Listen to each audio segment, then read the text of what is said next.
Assalamu alaikum. As you know, my name is Zahid Chaudhary and I am on the Focus Online. आज हम एक बहुत important topic करने जा रहे हैं जो आपके काम आएगा आपके एजुकेशनल कैरियर में। आप अगर अभी कर रहे हैं मैट्रिक तो अभी भी काम आएगा। आप अगर इसके बाद जाते हैं आप अगर आई.कॉम में तो भी आपके काम आएगा। उसके बाद आप अगर जाते हैं बी.कॉम में दैन भी आपके काम आएगा। है ना मज़े का टॉपिक। अगर ये आपको वीडियो पसंद आती है आपने मेरे चैनल को लाजमी सब्सक्राइब करना है और बेल के आइकॉन को भी दबाना है और वीडियो को लाजमी आप शेयर कीजिएगा। तो आज के टॉपिक का नाम है द अरिथमेटिक मीन।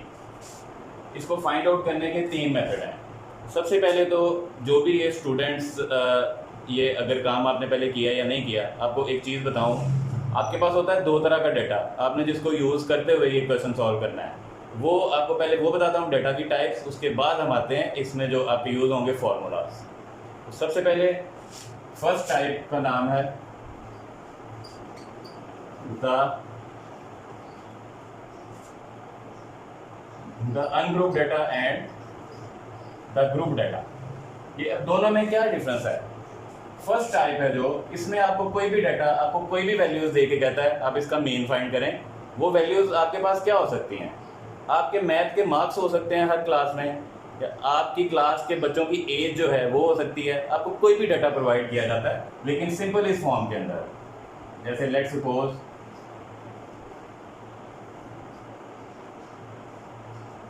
ये आपको दिया गया डाटा, तो ये आपका कौन सा है? ये फर्स्ट टाइप ऑफ डाटा है। सेकंड क्या है? नाम से ही जाहिर है ग्रुप। अब इसका क्या मतलब ग्रुप का? जहां पे आपको मुख्तलिफ उसने बना के दी हुई है क्लासेस। ठीक, अब लेट्स सपोज तो मैंने बात की कि मैथ के मार्क्स आपके अगर वो आपने उसकी फाइंड करनी है ये मीन, देन आप कैसे फाइंड करेंगे? आपको यूं वो आपको ये दिया गया हो सकता है डाटा। ये एफ मीन्स है आपकी फ्रीक्वेंसी, ये है आपकी क्लास। ये अब क्या शो करेगी कि 0 से 10 तक मार्क्स हैं 7 स्टूडेंट्स के। ये क्लास शो करेगी कि ये रेंज में मार्क्स हैं 9 स्टूडेंट्स के। यूं ऐसे आपको वैल्यूज दी गई होंगी। तो जो भी आपको ये इस टाइप का डाटा दिया गया होगा उसको बोलते हैं द ग्रुप डाटा। दूसरी टाइप का नाम है द सिंपल डाटा और अनग्रुप डाटा। तो अब मैं आपको बताऊंगा इसके फॉर्मूलाज जिनको यूज करके आपके लिए बहुत इजी हो जाएगा ये करना। सबसे फर्स्ट मेथड का नाम है द डायरेक्ट मेथड। अब इसको शो किससे करते हैं आप? अरिथमेटिक मीन को इसको शो करते हैं x बार से। इसका simple formula sigma x over n। Here the x is all the values, the sum of all values actually, sum of all the values, and n the number of values.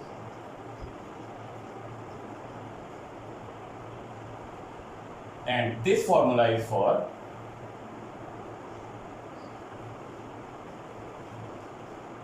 ungrouped data. And second formula is for the group data, and the formula is sigma or summation f x over sigma f. Sigma f is the sum of all the frequencies, which is also equal to the sum of the all students. That is second formula. You can write here that sigma x is sum of all values. Now the second method is shortcut method. Mostly we use the name shortcut method, and the formula x bar is equal to a plus sigma d over n. So what is the meaning of a? A is any assumed value. आपका data जो given है आप उसमें किसी भी value को फर्ज कर सकते हो a. What is d? d is equal to x minus a. The x is the values of the data and if you subtract the value of A from all the values, then the sum is called D. Okay, and this is for the ungrouped data. And the shortcut method for group data is A plus sigma FD over sigma F. And the last method is step deviation method, or the second name is the coding method.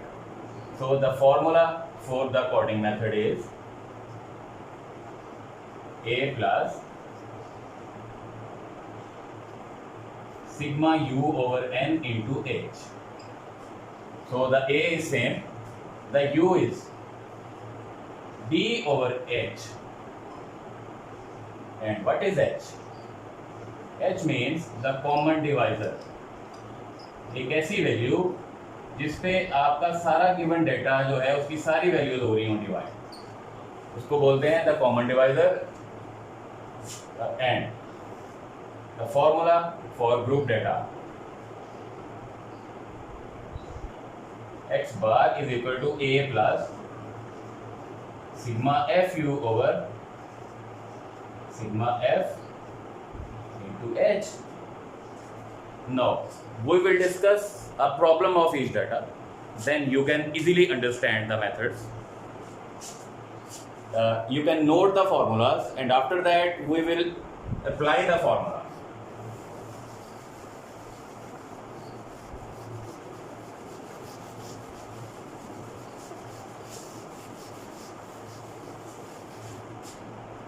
So first we will solve the question of the group data, or we should solve first the ungrouped data.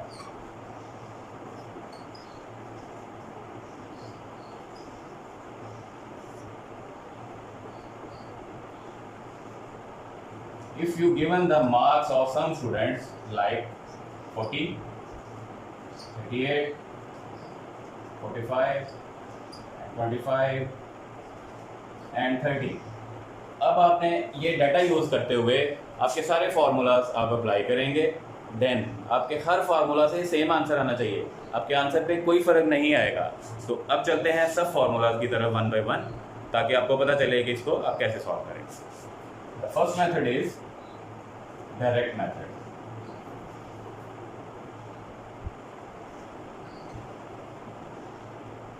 And the formula is x bar is equal to sigma x over n. The what is sigma x? Sigma x is the sum of all the values.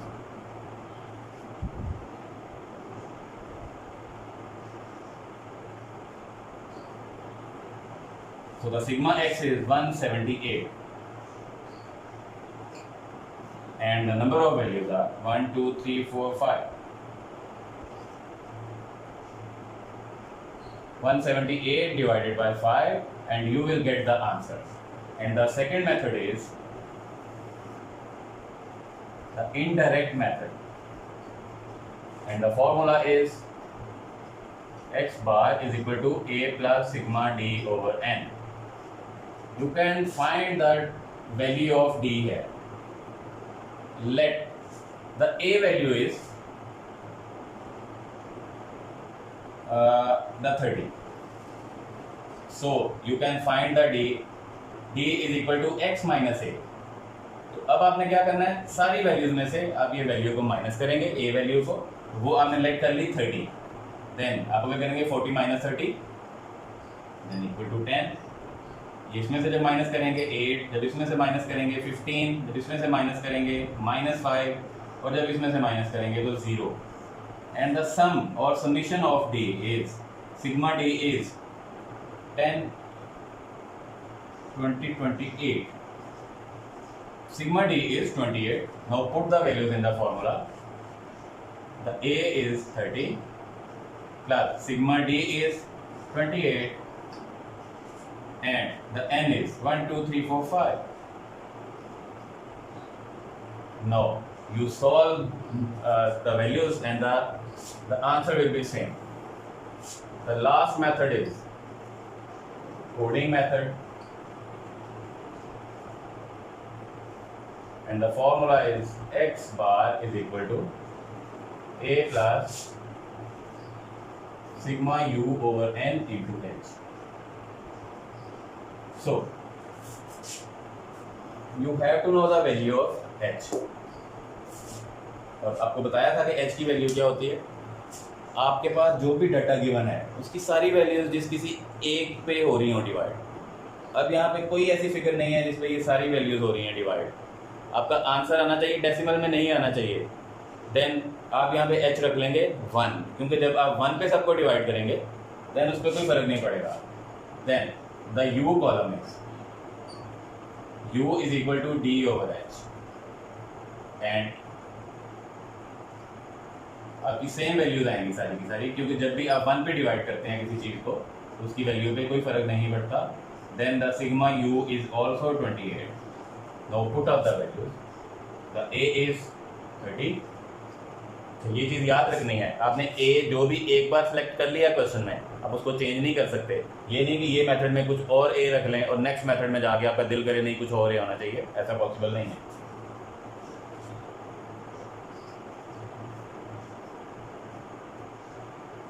अब आपने इन values को solve करके then आप बताएंगे मुझे कि सबके answer same आए थे या नहीं आए थे। सबके सेम आंसर आने चाहिए आपका। अगर इन केस कोई आंसर ठीक नहीं आता देन आपने वो बताना है मुझे, फिर उसमें देखेंगे क्यों नहीं आ रहा। नेक्स्ट डेटा अब आपका करेंगे फॉर ग्रुप डेटा।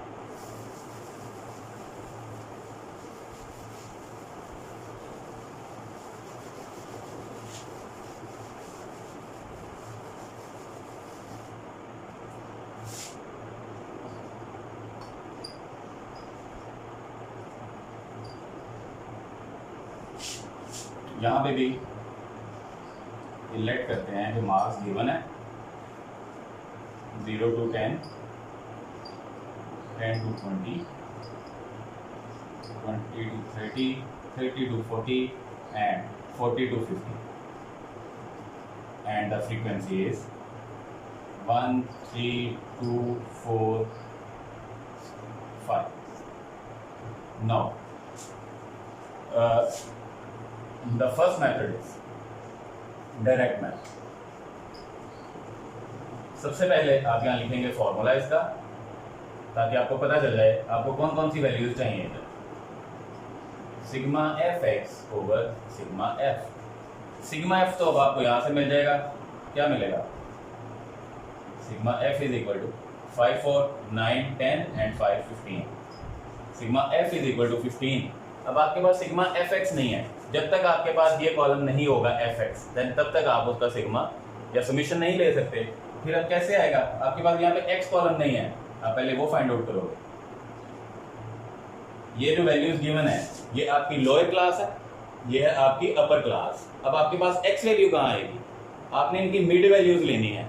तो आपको अगर पता चल रहा है कि 0 और 10 के मिड में क्या वैल्यू है, तो वो वैल्यू है 5। लेकिन अगर आपको पता नहीं चल रहा कि क्या वैल्यू है, देन उसका सिंपल मेथड है, जो दोनों वैल्यूज हैं आपकी क्लास की, आप उन दोनों को कर लें ऐड और सिंपल डिवाइड करें 2 पे। जब आप करेंगे 2 पे डिवाइड तो 0 और 10 को जब आपने ऐड किया 10 आ गया, 2 पे डिवाइड करने से 5 आ गया। ऐसे ही सबकी जब आपने वैल्यूज लेनी है मिड वैल्यूज, तो वो कुछ ऐसे हैं। ठीक, अब आपको चाहिए ये सिग्मा एफ एक्स। अब आप ये सारी वैल्यूज को मल्टीप्लाई करें। 5 1 are 5, 15 3 are 45, and that is 50, and that is 140, and that is 225. Now you can add all the values, then you will find the sigma fx.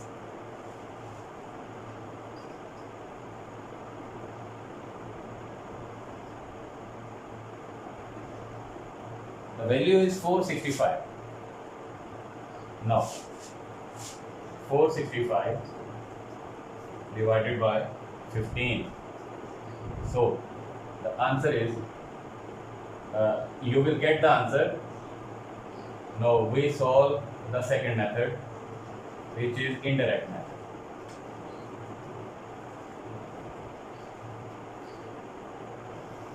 Okay students, the formula is a plus sigma fd over sigma f and आपको सबसे पहले D find करना पड़ेगा, उसके बाद आपके पास आएगा F D, then आप वैल्यूज को एंटर करेंगे उधर और आंसर आ जाएगा। अब आपको डी मैंने पहले बताया था, डी क्या होता है, D is equal to X minus A. ये अब ये वाली वैल्यूज में से मैं लेट कर लेता हूँ कि ए है यहाँ पे 25, देन अब 5 माइनस 25 माइनस 20 माइनस 10 0 10 एंड 20। अब आपको चाहिए एफ डी, आप एफ और डी की वैल्यूज को करोगे मल्टीप्लाई तो आपके पास आ जाएगा एफ डी। 1 को माइनस 20 से तो माइनस 20 माइनस 30, इसको इससे 0, 4 को 10 से 40 एंड 5 को 20 से 100। अब आप ये करोगे तो सिग्मा एफ डी आ जाएगा आपके पास। तो क्या आ रहा है, 140 में से 50 तो 90 आ गया। अब आप वैल्यू यहाँ पे एंटर करोगे, आपके पास ए की वैल्यू क्या लेट की हमने, ए की वैल्यू लेट की थी ये 25 और ये एफ डी क्या निकला 90। और सिग्मा एफ क्या है पहले से पता है 15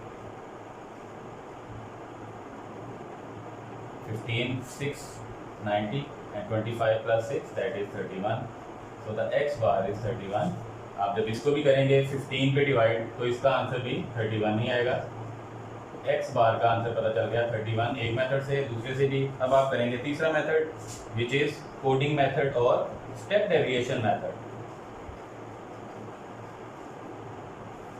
इसका फॉर्मूला यहाँ पे आप लिखेंगे जो कि है x bar is equal to a plus sigma F U over sigma F multiply by h। अब आपके पास d गिवन है, यहाँ से आप u कॉलम फाइंड कर लेंगे। u कॉलम कैसे फाइंड करेंगे, आपको पहले बताया u is equal to D over h, और वो क्या है, h होता है कॉमन डिवाइजर। अब ये सारी d की वैल्यूज ऐसी हैं जो 5 पे डिवाइड हो रही हैं। यहाँ पे आपका क्या है कॉमन डिवाइजर, 5 है कॉमन डिवाइजर। अब उसको वैल्यूज एंटर करते हैं और देखते हैं। u पहले फाइंड करेंगे d ओवर h, सारी वैल्यूज को 5 पे डिवाइड कर दोगे u आ जाएगा -4 -2 0 2 4। उसके बाद आपको चाहिए एफ यू। तो अब एफ यू कैसे आएगा, ये एफ कॉलम ये यू कॉलम, अब इनको मल्टीप्लाई करेंगे। 1 को -4 से -4, और 3 को -2 से -6, 2 को 0 से 0, 4 को 2 से 8 and 5 4s are 20। Now the sigma fu is 28 10 minus हो गया तो 18, सिग्मा fu is 18। अब आप वैल्यू एंटर कर दें। a की वैल्यू क्या थी, a लेट आपने किया था 25 and the sigma fu is 18, sigma f is 15 and the h is 5। अब आप इसको सॉल्व करेंगे, 5 1 are 5, 5 3 are 15 एंड ये भी कटिंग हो जाएगी तो 6 आ जाएगा। तो 25 plus 6 that is also 31। तो x bar is equal to 31। जैसा कि आपको बताया था आपके आंसर सेम आएंगे तीनों मेथड्स के साथ, वो सेम आए। अब स्टूडेंट्स ये आपके काम आएगा मैट्रिक में, जैसा कि पहले बताया। उसके बाद आपके काम आएगा ये इंटर में, फिर आगे चल के फिर काम आएगा ये आपका BS या BCom में। तो काफ़ी मेहनत से मैंने ये आपको चीज़ करवाई है। अब आपका क्या काम है, अब इसको याद रखें अच्छे से, वो ताकि मैं भी फिर कि उसका फ़ायदा कुछ मिले मुझे भी। अब आपने क्या करना है, आपने मेरे चैनल को करना है सब्सक्राइब और इस वीडियो को आगे भी शेयर करना है ताकि और लोगों को भी इससे फ़ायदा मिल सके। आगे और इन्फॉर्मेटिव लेक्चर के लिए आपसे मुलाकात होगी, उस टाइम के लिए बाय बाय एंड अल्लाह हाफ़िज़।